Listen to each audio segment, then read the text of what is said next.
Hey there! Welcome to the Flute 360 podcast, the show designed with you in mind. Here, we take a holistic approach to your journey because your main instrument isn't just the flute, it's you. When we focus on you, the person, the artist, you'll see everything else in your playing and career transcend to new heights. This is the year to make your playing soar, and we're here to guide you every step of the way. I truly believe this is my God-given mission, to serve you, to help you grow as an artist, and to ensure you have the tools to flourish both on and off the stage. So, grab your favorite drink, take some notes, and let's dive in. Together, we'll make this your best year yet. Today's episode is episode 309, part 2, Passing the Baton, Elevating Creativity and Financial Confidence for Artists with Dr. Iva Ugrčić.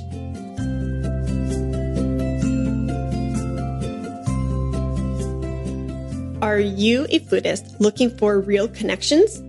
The Flute 360 Tier 1 Accelerator Program is your chance to join a supportive community where you can grow artistically and professionally. For just $37, you'll get access to over a year's worth of videos and bonus content designed to help you on your unique journey. Whether you're looking for flute friends, career growth, or a safe space to explore new possibilities, we've got you covered.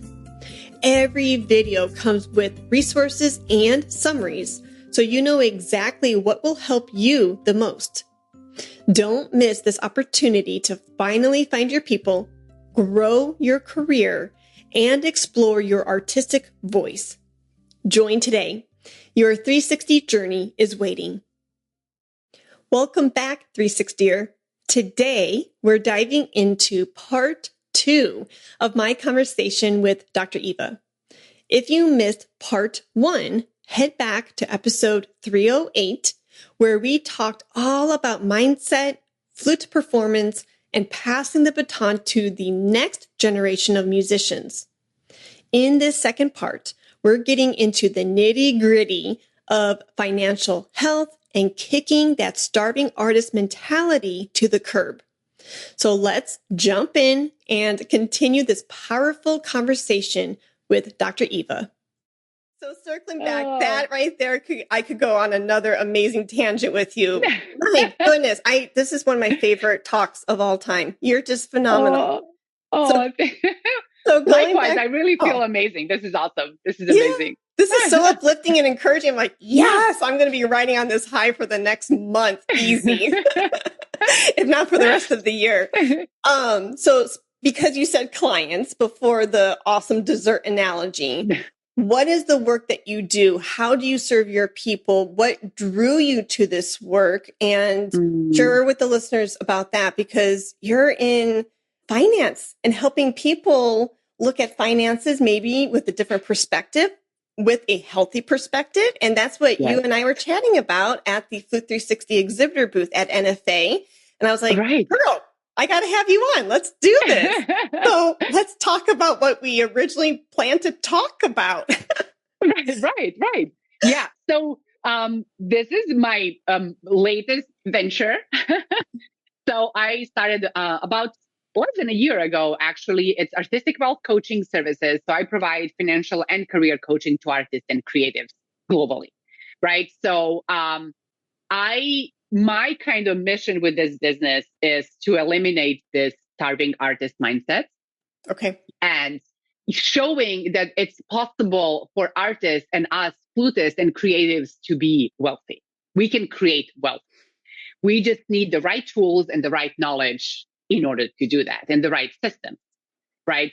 And I really work in the realm of personal finances. So how you manage your money, what do you do with it? And it's not just about the money movements, which I do help my clients kind of connect, because our personal finances are so complicated. And as artists, and especially freelancers, we have multiple income streams. And you're an orchestral musician, and then you teach lessons, and you teach at the university, and then you travel and you do concerts and in chamber groups and series. And so it is like hard to keep track of it. So I help my clients with actual systems of how to track things and how to think about it.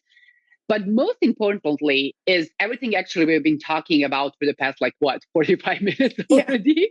Yeah. It's like the right mindset around finances and money, the rewriting blueprints, because we all come to the adulthood and the time when we need to manage our money with already preconceived notions that we absorb from our family, from a group we have been part of, from society, from school, all these different kind of groups that we have been part of, right? So there is a lot to do with exactly that, just like the way we think, the way we feel about money. Because a lot, in the past 45 minutes, we've been talking about the way we feel and our feelings, and the great analogy for a mindset and for everything, not analogy, but like the way I love to think about these things is, mindset is an absolute foundation for everything in your life, yes. Right? For your success as a flutist, for your financial success, for your wellness, for your, health, like everything comes from a mindset. So that's like a foundation. So, and why I'm saying this, because your mindset directly impacts your emotions, right? Your emotions will directly impact your action, and your action will decide if you're going to be successful or not. Okay. Whatever the success means to you, right? So, for example, what I like to do when we are talking specifically about finances, a lot of people, including myself, this is the work I've done on myself and my husband, we did think that wanting more money is greedy, that we are artists, we should not be thinking about money. Mm-hmm. We should not be asking to get paid. We should be sharing our talents and our soul with everyone else, which I agree. That's why we wanted to do this, but you also need to live, right? So, so the way, if you think that, like, for example, wanting more money is greedy, like, what is the emotion you're going to get? Like, yeah. what would you say? Like, so if I'm viewing that money, for me to want money, to be greedy, the feeling that, I'm having a hard time even answering that, because I don't see it as me being greedy. You know what I mean? Like, I see it as a necessity in order for me to not only survive, but to thrive. You know, everybody needs food in their belly, clothes on their back, and a roof over their head, so yes. You're making me think. But let's say we can be resentful. Okay. All right. Right. Yeah. So if you're feeling resentful towards something, will you take actions? No. Yeah. No. Exactly. Absolutely. You're going to avoid it at all costs. Yeah. You're going to do maybe bare minimum, and that's it. You don't want to read about that. You want to learn about that, and what the result is going to be. Oh, I love that. I'm going to interject real quick, because somebody in my accelerator program about a month ago, they were playing in an orchestra and they were not getting paid. And I did not know that. And she would come to me and just be like, it feels like the environment is really toxic, and what people are saying and how they're saying it doesn't make me feel good. And furthermore, and she kind of said it in passing, and I'm not even, kind of not flippant, but she kind of said it in passing, like, and I'm not even getting paid. And I boxed her back and I was like, girl, like, you're feeling resentful, because, at the heart of this, you're not even being acknowledged for the service and the talents that you are providing for this orchestra. And you're doing it because you feel like you have to do it for exposure. So at the heart of it, like, then naturally, and I don't want to put words in this person's mouth at all, but somebody could interpret it as, if at the heart of it, you're resentful that you're not even getting paid for your time and energy, then you're almost showing up, and I'm coming to this conclusion on the spot right now, you could be coming to that situation looking for more, not looking intentionally, but maybe subconsciously looking for more reasons not to be there or more toxicity, or because that resentfulness is like maybe everything else that really truly is happening to this person is now heightened. Yes. Yes.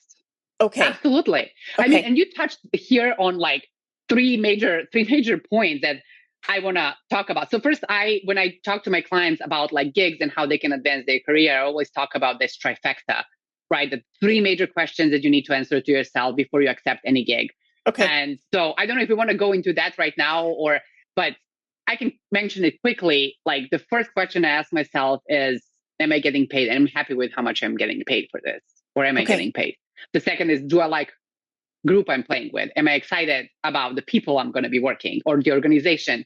And the third is, do I like the music I'm going to be working on? Okay. So if all three aligns, oh my God, that's like 100% yes, you're going to do everything you can to get that gig. Okay. In order for you to work on like, to produce your good work, you need to be good, true. You need yes for two questions. So yes, I'm getting paid. I like the group. I don't necessarily like the repertoire. Not interested in like 21st century composers, but I have a great people and I'm getting paid. Awesome. And I'm learning something new. Or it can be, I have a great people. I love the repertoire. It's going to be awesome. I'm not getting paid, but man, it's going to be a blast working on these things. Oh, I love that. I'm getting paid. I love the music. People it's very toxic, but you know what? I'm going to tune them out because I love the music and I'm getting money for it. And I feel good about it. If only one is true, say no. If none of that is true, say absolute no. So which leads me to a second big problem with artists is a problem of saying no. We don't know how to say no. It's enough. I'm not going past this point. I see. And that's something, again, that we need to teach younger generations. It's okay to say no. You're not going to lose opportunities. You're not going to, or something, because if you're already inclined to say no and you don't want to say it because you're afraid no one else is going to ask you, you don't want to probably work with that group or that organization or that person. Someone else will come along that aligns better with your values and your way of looking at musical world. Right? So we need to feel empowered to say no. And because the moment you say yes to something, you're automatically saying no to something else. Exactly. I was going to say, that's what I mention to my clients all the time. There is empowerment in saying no, because it doesn't, I love the 3 questions and the 3 points, by the way. It's so easy. And there's like real questions you can ask yourself and taking clear action. I love it. So there's power in saying no, because don't see it as you're passing up an opportunity. Will they call you again? See it as an opportunity now in a time where you have given yourself space and availability for the things that ignite you, for the things that are in alignment with your calling. Yes, absolutely. Absolutely. So that's what I would say to anyone that is struggling with like saying no or deciding if a gig is the right thing for you or not. Okay. Because I've been there multiple times, I will like book myself and then like be miserable, but constantly miserable.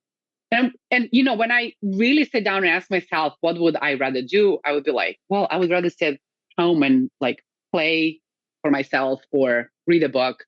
And I'm like, why am I then saying yes to things? Why am I doing this?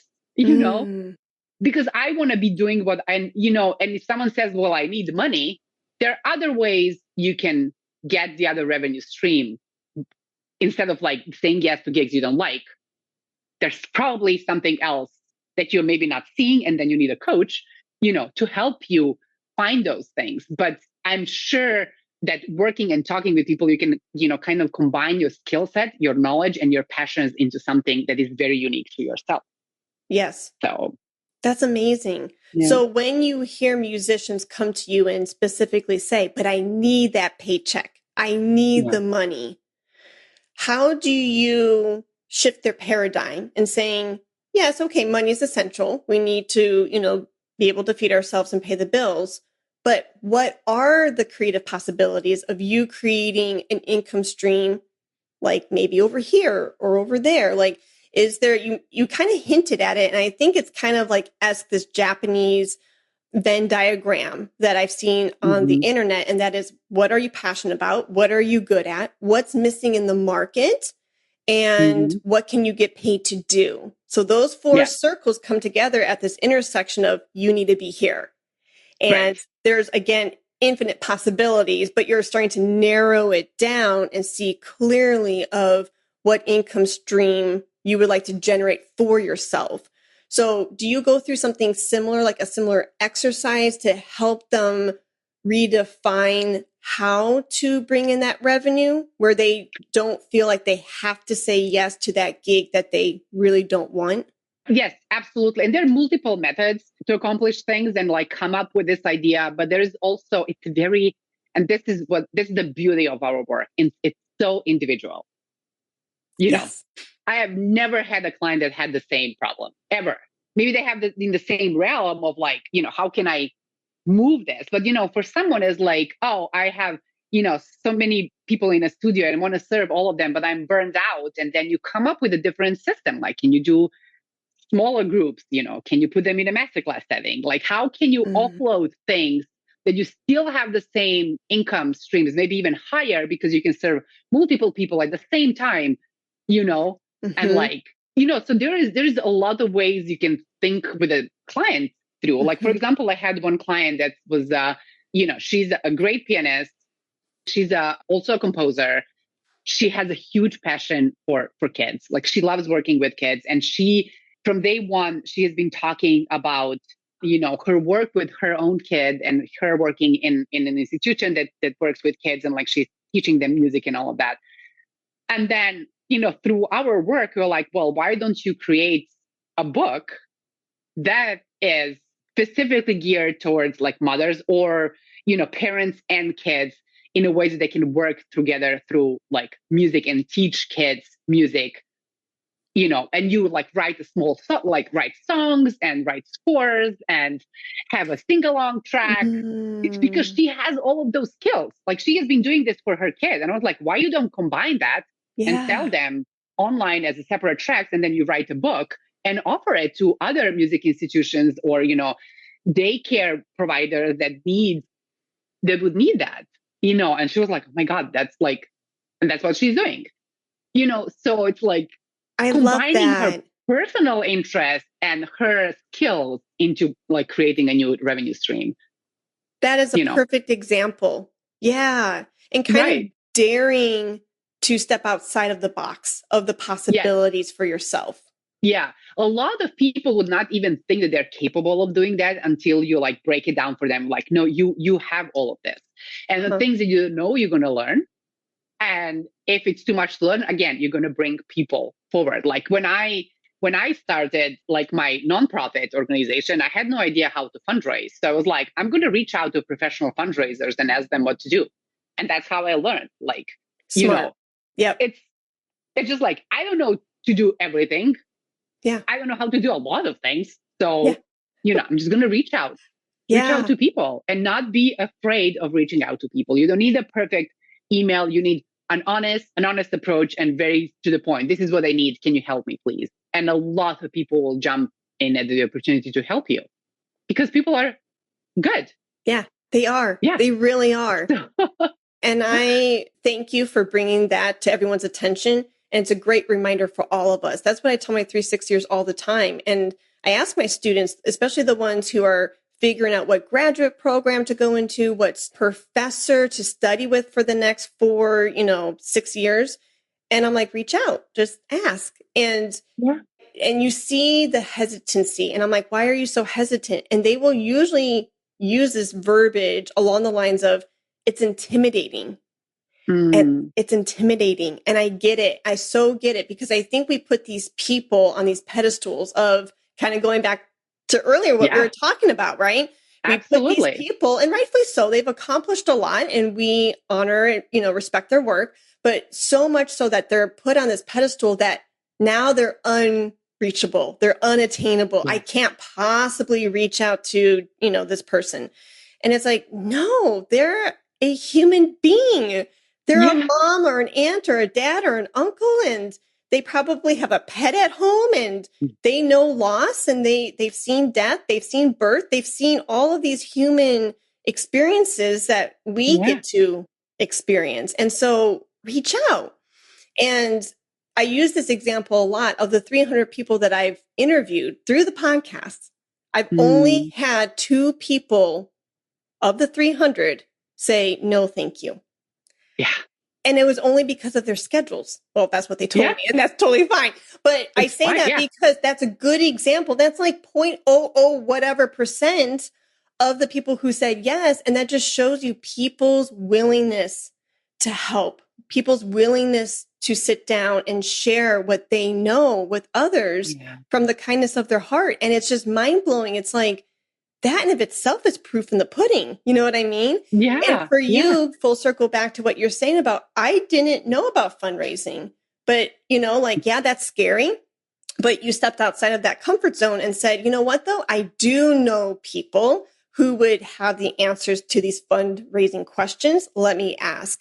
And worst case scenario, they said no. But probably they would have in that email, even if they had said no, they could have easily been like, you know what, Eva, I'm not the right person for this. I don't have the time or the capacity, but reach out to my colleague, Bob, because he'd be perfect. And now you're one step closer to getting the task at hand completed. Absolutely. Oh, 100%. And, you know, when you said like outside of comfort zone, because we all feel fear at some point or not, you know, that's something that's literally skill. I know that, backtracking a little bit. But the people that I work with, especially younger students, you know, they're always like, oh, how you're not afraid. You're not afraid to just like do things or public speak or, you know, how like you're so natural. I was like, I was not natural. I was a big introvert. I didn't know how to connect with people. I hated small talk. I just had, but those are the skills that I learned. And the one thing I always kept in my mind, which I love, it's like magic happens outside of comfort zone. And that's my mantra. So every time I'm like hesitating to like ask something or, you know, do something, I always remind myself, there's the magic. That's the magic. Not where I am right now, but it's going to be once I step out of this. And just like changes completely the perspective, changes my emotion about the task I need to do. I see. Right? Yeah, I'm going from being afraid to being excited. Oh my God, there's magic. We all like magic in our lives, right? Yeah. And then I'll be like, oh, I'm gonna send this email. I'm gonna do this. It's happening, you know? And yeah, it's gonna bring me closer to. So that's how I think about things. Yeah. And like a lot of people ask me because, you know, I'm running Loon Art Festival and I have a lot of like amazing artists and guest artists and like people, they're like really high profile at a festival. And they're like, how did you get them? Who connected you with them? And I'm like, I reached out. I found them. I found an email. I was like, hey, I'm Eva. I'm so-and-so. Let me tell you my idea. Would you like to jump on a Zoom call so I can like present more? No one said no. Yeah. See, that's my point. Like, Yeah. And even if they had, worst case scenario, they would have said, thank you so much for thinking of me. Thank you so much for having my name, even in the vicinity of you thinking about bringing this project to life. 100%. Or they will be like, maybe not now. Let's talk 2 years from now. Right. You know? Yeah. So, yeah. So I think people are afraid of maybe the rejection, or they're maybe afraid of, you know, obviously hearing that no, but what are they going to think about me? And it's like, no, they're going to be so honored that you even thought about them. And even if it's not the right time, it could be the right time, like you said, a year or 2 years in the future. Right. Yeah, exactly. Like even this talk, we were trying to schedule it a year ago. It didn't work out. And when I saw you at NFA, I was like, Eva, I am so sorry that podcast didn't work out, a year ago. And you're like, actually, it worked out perfect because I have this new endeavor and I can talk about this, my finance coaching, and it's actually a better time. Yes, absolutely. and you couldn't have planned that. You know what I mean? Like certain things and certain endeavors that you were working on maybe on the back burner a year ago actually got momentum, and these things you're passionate about and you're bringing to life and bringing awareness to it. And you're like, actually right now is a better time. And that happened organically. So yes, we got the ball moving, but it went at its pace and in its direction when it was the right time to merge together and actually bring it to life. Right. Exactly. Yeah. Exactly. Cool. Love it. Love it. So speaking of, because I've already gone past your time and I want to respect it. And I promise I'm not going to keep you hostage for 3 hours. I'm saying that I really want you for 3 hours, but you're a busy lady. But going back to something that one of my 360ers actually posed a question in our Voxer feed this morning. And I wanted to ask you because it's specifically about financing and budgeting for a flute that they want to purchase. And I thought, it's a very specific question, but I thought, it would put a really beautiful bow on this conversation. And she writes, my question is about financing for a professional flute in the $15,000 range. This is American dollars. Should a person save up for it to pay in cash or put on monthly payments with a credit card? What does that process look like? How do I manage a high ticket item when trying to stay out of debt or save for a house? Maybe should I just be content with the $3,000 flute that I already own? Oh my God. That's a loaded question. And it is a loaded question. The reason I'm hesitant to say anything is when I'm working with the finances or with my clients on finances, I need a full picture. I need clarity. I need to know exactly how much they're earning, what their buckets are, how much are they spending? Is there anything we can tweak in their finances to boost their goal or saving towards new flute or, the house down payment? Is it the right time? What's why right now? Like, is she feeling really that she's like completely, that her flute is like ran out of steam? Or is it more like, well, everyone plays on a $15,000 to $20,000 range flute? Is it like peer pressure or is it actual need behind it? So I would like ask all of those questions. Is she preparing for big competitions and auditions? Does she absolutely need an instrument and a tool to be very competitive? Or it's more like, no, I just would love to have it. If it's just, I would love to have it, I would still honor that, but maybe the timing is not right. Or again, we need to tweak something in her finances. But if we think generally about the saving and all of it, I would always suggest, like, if you can't pay in cash everything, do it. Yeah. I hate credit cards. No, I don't hate credit. I love credit cards because it can give you so much. Like you can hack troubles, you can hack, like there's so much you can do with it. Right. However, if you don't know how to manage your money, if you don't know how to manage credit cards, if you already have a consumer debt, and this will go into that line, I would be very hesitant to tell you, yes, go with credit cards. I see. Because like, I don't know what the fees are. That's something we need to talk. Like, what credit cards is she thinking rate. of? What the interest rate is? How long is she planning on paying it off? How much she can put monthly towards those credit cards? So sometimes maybe actually having a loan might be a better option because that can be a business loan, right? Because you're using your flute as a business. Yes. You're a business. And that's something we artists need to really think about. You're not just like, oh, I'm a musician and flute is my property. I mean, it is your property, but you're a business entity.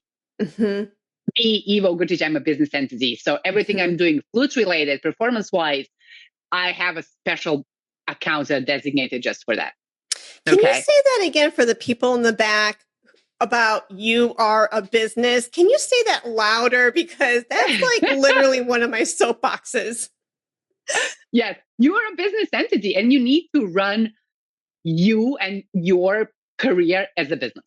It doesn't matter if you have a flute studio or whatever you do, like your performances, your, yearly flute checkup, Yep. or your travels, everything you're doing, that's part of your business. And you can write those things off, and you should keep track of every single thing you're doing and spending for your business.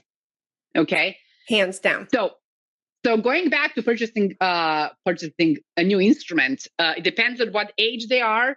Maybe there's some fundraising options, or GoFundMe pages that she can tap into. There are also foundations, and again, I don't know where they're at in their life and their career and their actual needs, but there are foundations and grants that you can get that can help you with your purchases. Maybe you can get a couple of $1,000s from grants. Maybe, I was actually fortunate enough, and I can say that I'm not gonna say the name of the donor, but my golden flute was a present for me from a really high-end philanthropist who heard me play, and she was like, "You need a new instrument. Here you go." Oh, how amazing. So what a blessing. I know. And I'm because I would never, at the time, I would never be able to afford my flute, and my flute was falling apart. Yeah. And I was already at my doctoral program. I needed to be competitive, but, I did write a letter, and I was like, this is my need. This is my situation. I need help. Wow. And people came and helped me. So again, if, I would probably work on strategies with that person, but those are some of the options she can explore. Maybe I assume she's thinking of selling her old flute. What her timeline for buying the house is. Let's not forget that buying a house is like a way bigger purchase than buying a flute. Yep. Right. And I will say, I'm so glad you brought up the house element again, because what I heard in that question too, I guess a clarifying question I would ask back to that person is, what are your priorities? Like, do you need to move out of the apartment ASAP because your lease is ending, or it's a toxic environment, like you have bad neighbors, is buying that house imperative for your family? If so, like you said earlier, buying that flute may be a little bit down the road, like a year from now. But let's get you, since your priority is purchasing the house to get out of the apartment, let's put all of our funds towards that down payment and focus on the purchasing of the home first. And since we're talking about this, and it's only because it's fresh in my mind, my disclaimer, I'm not a financial advisor, so don't come at me. But from my own experience of purchasing this house 3 years ago, when you are in the weeds with the banks and finding the right mortgage loan for you and what you need, heads up, during those like 6 months, as you are being basically waiting for the documents to be signed, for you to get that mortgage loan for the house to be built, in those 6 months or whatever duration it is, the banks are looking at your credit and what you are purchasing under a high magnifying glass. Yes. They are scrutinizing 100%. everything you're doing. So if you are in the process of like, oh, yay, I got approved for a mortgage loan, just so you know, until you actually move into that house, those 6 months, you have to be very careful. And a representative or a real estate agent should walk you through this in their field of expertise. But during that time, even though you got approved, it's not finalized until you sign on the dotted line at the time of move-in that it is now your home, your house. Yeah. Because during that time, they are looking under your finances and what loans and what credit line you are taking out during that waiting period. And if you take out too much more additional debt, it can change the response to that initial loan that you had asked for prior. So heads up, like you're going to be under financial scrutiny during that move into your house and everything that I just laid out. Yeah. Especially if you're buying with a credit card, and especially if you're opening a new credit card for that. because your credit score is going to go down and it will take some time for your credit score to go up so you can like get a good loan. So yes, there is a lot of questions that I would ask. That's a lot of good clarifying questions. Yes. But I would suggest you start already putting money. If that's your goal and that's what you want to do, already start putting a little bit money aside every month. A setup system. You can like set up. So what I like to say to my clients, it's like you're basically looking at your like kind of 4 pillars of the personal finances, which is your income, how much your expenses are, how much money you spend, and there are different categories like what are your bills and recurring expenses, what are your monthly expenses or things that are outside of bills but you're going to be spending every month, such as groceries or manicure or whatever you want to do, and then like entertainment, and then you have your whammies, and then the third category, or those are actually whammies. I just want to clarify, whammies or those are non-recurring expenses. Those are expenses that that you're going to be spending money on, but they're not necessarily hitting every month. So, for example, gifts for your family, for weddings, for Christmas. Those are big items that you can plan ahead of time, right? And you can budget for them. But then the third pillar is savings account. And usually that's where people would put specific funds, like purchasing a new instrument, going on a vacation, whatever, and usually people will attach a timeline, to it. And like, oh, by next January, I want to have this amount of money because I want to do this and that with it. And then you have your investments, which is like a completely separate thing. And usually when people ask you what should I prioritize, saving or investments, I would say both if you can. If you have financial means, absolutely attack both of those things. But I'm just going back to the truth is that personal finances are extremely personal, and it's never one glove fits all or one idea fits all. So when I work with my clients, even though they might seem like they want to buy the house and the Flute at the same time, they will have completely different circumstances. Ooh, I love that, Iva. Completely different plans and, really tailored plan and different things they will have to go through and answer questions they need to answer before we move forward with it. And it's really mindful. And that's where what I teach is a value-based spending or money management. Okay. So it's really aligning your values, your personal beliefs with your money. And just, that's what I ask. Like, why does she want to buy a flute? Or why does she want to buy a house? Right? I see. Okay. Like exactly what happens, because, I know the big American dream is buying a house and having your own house. But let's not forget that buying a house is the biggest purchase of your life. Oh, it's the purchase of your life. By far. Yeah. So, and it's locking you down for like 30 years. Yeah. So you need to be really mindful. And I know a lot of people that are house poor, which means that they spend everything they can on money and they're like living situation and then don't have money for anything else. Yeah.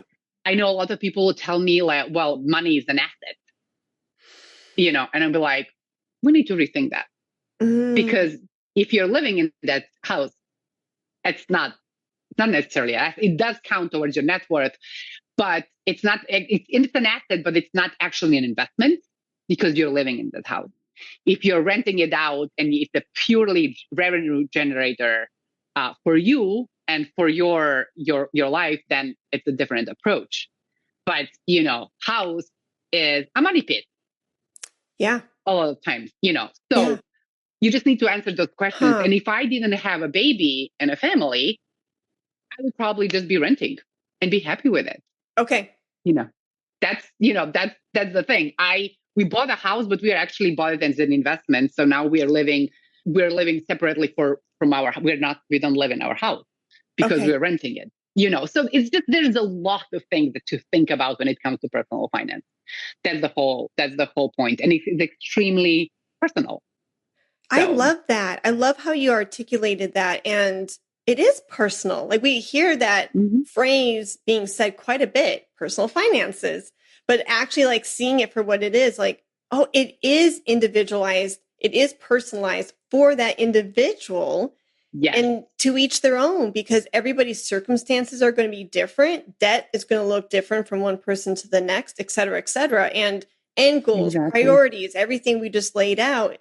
It goes back to that big nugget that, has been one of the underlining themes in today's conversation, that deep work, self-reflection. Like, ask yourself some of these, maybe it's not hard necessarily all the time, but at first it could be hard to ask yourself these honest questions, like, where are these finances? Like, actually being courageous enough to look at the reality of the situation rather than maybe painting, because I easily can do this for myself. So I empathize with anybody who falls into this boat. And that is fantasizing of like what you think it is, and going, oh, and you have this idea that you've conceived in your mind, but going, yes, but is that the reality of your financial situation? So all that's to say is doing the deep work, asking yourself the hard questions, because when you face yourself and challenge yourself to answer those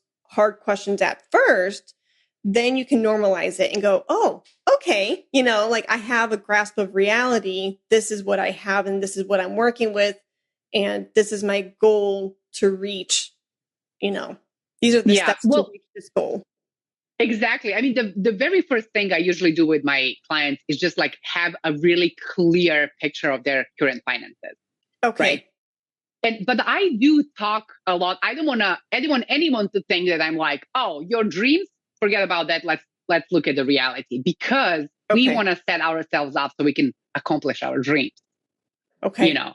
So my job as, for example, a coach is like really taking a look at the finances, look at their life as a whole, primarily look at their emotions that are connected with those goals or their finances. How do you feel about it? What drives you? Because as we talked about, your mindset, your emotions are the main drivers of everything you're doing in your life.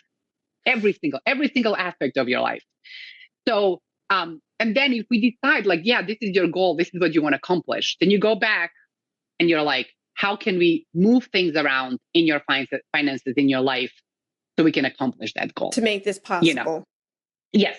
Is it like, do we need to recalculate a little bit your expenses? Because maybe you're always spending on some things that you actually don't care about, but you're doing it because you've been doing it for your entire life, or your parents have been doing it that way, and you never sit down and ask yourself, is this the right way to do things? Maybe you're perfectly managing your expenses, but maybe your income is not where you want it to be. So we need to think about other ways we can expand your revenue. Like, what are your goals? What do you want to accomplish? What's the life you want to be living? And so let's align everything. Let's create a system that works for you, because a lot of clients are like, hey, Iva, I don't have time to learn about this. I don't have time to, think about this. It's stressing me out. And, their clients are like, I want to know every single detail, and then I create and everything, then we really go granular and like pick everything. There are people that are like, nope, just give me big picture plan. Yep. We sit down, we create systems, which means automatically money goes into this account, percentages are going to this different account. You don't think. Your job is to maybe once a month, go to your favorite coffee shop, put your laptop, open your statements, take a look, make sure you're still aligning your spending, your finances with your goals, your aspirations, your dreams, and your personal values. And I'm saying values because I told you, like, I really work on a value-based money management. Yeah. Like that's the philosophy I work with. And that means that what I love to say to my clients is like, you give me your statements and give me your budget, and I will tell you exactly what type of life you're living. Like, your numbers will tell everything, So if you are saying, for example, that you want to live healthy, one of your values is healthy living, right? But then I look at your bank statement and I see, well, this month you purchased 10 times like fast food, and I don't see a gym membership or anything health related. And I'll be like, you're not living up to your values. So you need to rethink, are these actually your values? Or maybe you inherited that from, a person you live with, your parents, your whoever, your community, or no, this is absolutely your value. That means that we need to change the way you think about that. We need to change your habits. We need to create a system so you can hit and you can like align everything you're doing in your life with those values. Boom. Does it make sense? Yes. I've had a financial advisor literally explain it the exact same way. And I'm going to butcher this, but I'll try my best. He said something to me one time that it made money feel very neutral in the sense of it's not good or bad. It's literally a reflection of what you're doing. It's reflecting your priorities and what you say, what you think to be true and what you actually are doing. So what you said about health, you're saying like, oh, my health is a number one priority, but then the numbers don't lie. That's what I'm trying to say. The numbers don't lie. Yep. If you look at your bank account, it will tell you literally in black and white in that bank statement, are you going and paying $25 to Planet Fitness for a gym membership, or are you spending $25 at McDonald's? Not that McDonald's, is horrible. You can go and get your fries every now and then, but it's a reflection of what you are actually doing. Not just like what I was saying earlier, what you conceive, to be true in your mind, but what is the reality? Like, are you spending the money in that column of priorities in terms of health, buying fruits and veggies at Kroger, at the market, things like that? Or are you spending it at McDonald's? And then when you get a clear indication of what is going on, you may jump back and go, I'm a little surprised. I'm glad that we evaluated this because now I can be a little bit more clear with my budget in this capacity. Absolutely. And it goes, and you can like employ the same system for every area of your life, right? It's the same. If like, your priority is to get an orchestral job, but then you have a hard time getting into the practice room in the morning and practicing exercise. Well, we need to think about that. What is the roadblock?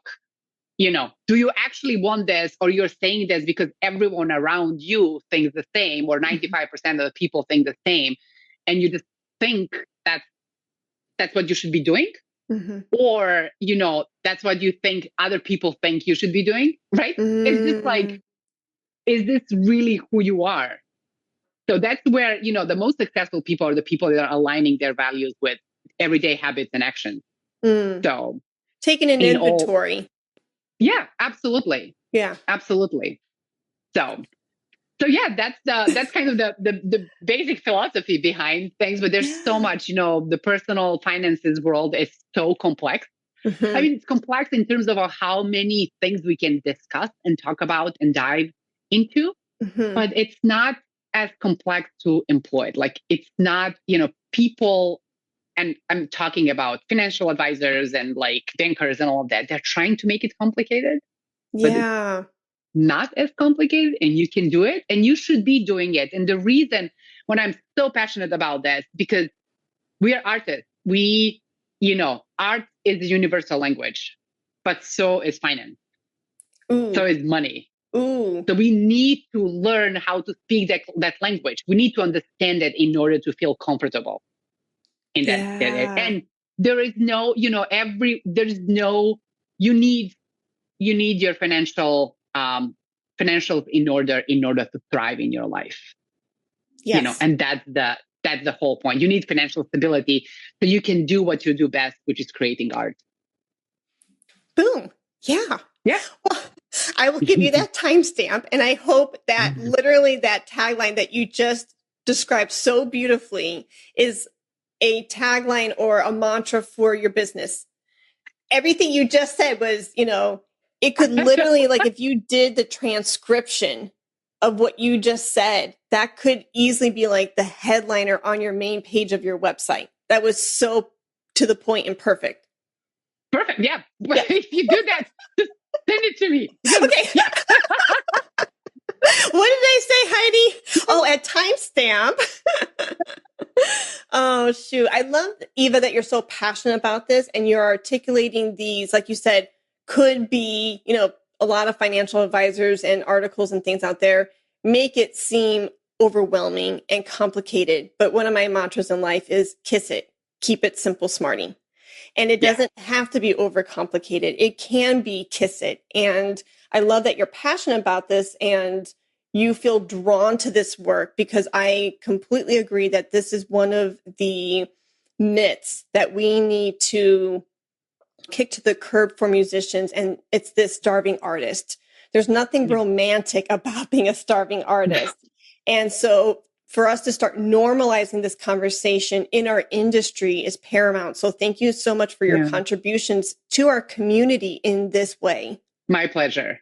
My pleasure. Absolutely. And like I said, I started doing this job because I went through all of it. Okay. You know, yeah. I went through all these different mindsets and like, you know, a scarcity mindset and like, you know, I will always be a starving artist and, you know, there's no money here and all of that. To like, no, wait a second, I can be wealthy. Why not? I can learn the ways of the rich and do it for myself. It's easily available. Tools are out there, you know, and I'm also, I'm a number person, you know, so I was very good at math and like science when I was in high school and a kid. It's just like, I didn't take that route. I took the musician's route, but that'll be in the next life. I will be a mathematician, but, there you go. but yeah, what did I want to say? What did I want to say with this? I can't remember. No. You're basically saying you empathize and sympathize with people because you found yourself in similar shoes. Absolutely. Yes, exactly. That's what I was trying to say. Like I did it. I did it as an immigrant. As someone that had no idea how the tax system works, what's happening here. You know, I knew nothing about the stock market and all of this. So if I have done it in a short 5 or 6 years, you know, and created a life that I feel free to do what I want to do. Okay. And what I'm passionate about, everyone can do it. You know, and that's the whole thing. And that's what I want. I want to make sure that everyone understands that you can set yourself up for a success and your older age, you know, the things you do now are going to set your life up, right? The things you do today is going to impact your future. Yep. So make it count. Take the right steps, do the right choices so you can enjoy, you know, it's not just a delayed gratification. You know, there's so much in between. Like I said, there's so much we can like dive into, but when it comes to personal finances, sometimes it feels like it, but like your future self, you know, 10 years from now, yourself will be like, thank you, Iva, for doing all that work, because now I can really focus on, like, for example, for me, it's like helping other artists gain knowledge and skills to get their life under control and feel like empowered to make the right choices and do things that they really love and are passionate about. Oh, yeah. Boom. So, that's the empowerment piece for sure. Yeah. Yeah. You can do it. And it is possible. And for your future self to thank your past self one day and say, thank you for implementing these steps. Thank you for showing up for yourself, because now we're able to reap the benefits. Yeah, absolutely. Well, I have been so extremely selfish and spoiled, and I am so sorry that I sucked up more of your time, but I couldn't not keep conversing with you. You're just like, I just wanted to be the sponge and take it all in. Oh, I feel the same, you know, and let's not stop here, you know. Yeah, we can chat more and dive more into like really specific topics. Yeah. They're like this is more like an overview and like more like a motivational speech. Yeah. Rather than like, you know, problem solving, like tips and tricks. Well, we need to have you in as a guest then for the Flute 360 Accelerator program. And maybe you can come in like the end of March or something, and March 2025, and come in and get more granular and specific, like what you're talking about. So that way, specific, since it is personal finances, right? Get very granular on like, kind of like the question that was posed today, right? And let's dive in and break it up. And where are the columns? What are the steps, etc., and get more granular together. Oh, just so you know, yesterday I was at Carnegie Mellon University doing a presentation, a financial wellness presentation for a food studio, Alberto's Food Studio. Nice. So I have the presentation, you know, set that is it's like called Financially Savvy Artist, like say yes to what you love. So really talking into details about how you can, what are all the principles and kind of pillars of personal finances, some tax preparations for artists, but also like a lot of space for question and answer. And we can do like, they can submit the question ahead of time, and like we can do it more like a workshop. But I talk a lot about the mindset. I tell my personal story because a lot of us learn through storytelling or examples, and seeing someone that has done it and telling you, no, it's possible. This is not like some fiction, it's very possible and very doable. So, okay. Yeah. Let's do an Iva 360 financial workshop. I'm all for it. Perfect. I'm down. That's awesome. Let's schedule it now. Yeah. Oh, shoot. Well, as we wrap up, Iva, how can people find you, and how can they schedule maybe such a workshop for their studio or school? Absolutely. So, specifically for my financial and career coaching, you can find me through my website, which is artisticwealthcoach.com. You can shoot me a message through there. You can sign up also for monthly newsletters, and I share like my tips and tricks on personal finances and kind of my personal story, and how you can better yourself and like your knowledge and like develop skills within the area of like finances and just career development in general. And you can find me on social media. So I'm only on Facebook and Instagram. Good for you. But yes. And even that, I have to say, I deleted my app. So Heidi, I'm so grateful that you actually emailed me being like, hey, you have a messenger message. There you because go. I was like, I was not taking it. Yeah. But I do like once a day, I would go and just like check to make sure that, I'm not missing something important. But you can find me at, Iva Ugrčić, which is my personal, actually my more performance profile. And then you can find me at Artistic Wealth Coach as well. Perfect. So, yes. Well, thank you so much for your time and talents and expertise. You are so warm-hearted, and I just love your heart of servitude. And I just love that our friendship continues to be cultivated, and just seeing, like you said, let's not let it, end here. This is just the tip of the iceberg. And I can't wait to support you in any way that you see fit. And I can't wait to see what this partnership and friendship will bring both of us. Yeah. Thank you so much. Thank you for spending time with me today on Flute 360. I hope you're leaving inspired and ready to take the next step in your journey. Remember, your growth as a musician starts with you, your mindset, your artistry, and your unique voice. If today's episode resonated with you, don't forget to share it with a fellow flutist or colleague who might need that extra boost. And as always, I'm here rooting for you. Keep pushing forward, keep exploring, and know that you're never alone on this journey. Until next time, stay inspired, stay creative, and let's keep making this your best year yet. See you in the next episode. Let's talk about flute.